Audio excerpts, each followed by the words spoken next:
కాంగ్రెస్ వాళ్ళు వచ్చిన తర్వాత బాగా పనులు చేస్తాలట, మరి ఏమేం పనులు చేస్తాలే? వాళ్ళు ఏం పనులు చేస్తలేరు.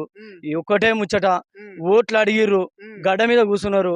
రుణమాఫీ అన్నాడు, 2 లక్షలు, అది చెయ్యలే ఎవరికి. మూడు విడతల్లో రుణమాఫీ అయిందంట. అయింది, ఎవరికో దొంగలకు అయింది, ఐటోళ్ళకే అయింది, దొరలకు దాతలకు వాళ్ళకే అయింది. అప్పుడు కేసీఆర్ ని తిట్టిండు రేవంత్ రెడ్డి. ఏమన్నాడు?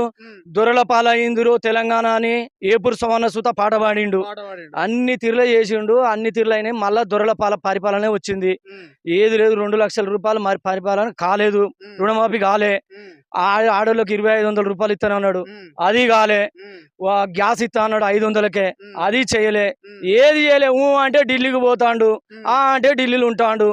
అక్కడ సోనియా గాంధీ ఏదైతే చెప్తుందో ఈయన ఇక్కడికి వచ్చిండు, బస్ గంతే అంటాడు, ఇది అంటాడు, అది అంటాడు. కానీ ఇంతవరకు ఏది చేయలేదు అన్న. రైతు బంధు లేదు, రైతు బీమా లేదు, ఆడోళ్లకు పెళ్లిళ్ళు అయితే బాపతి అది సాధ్యం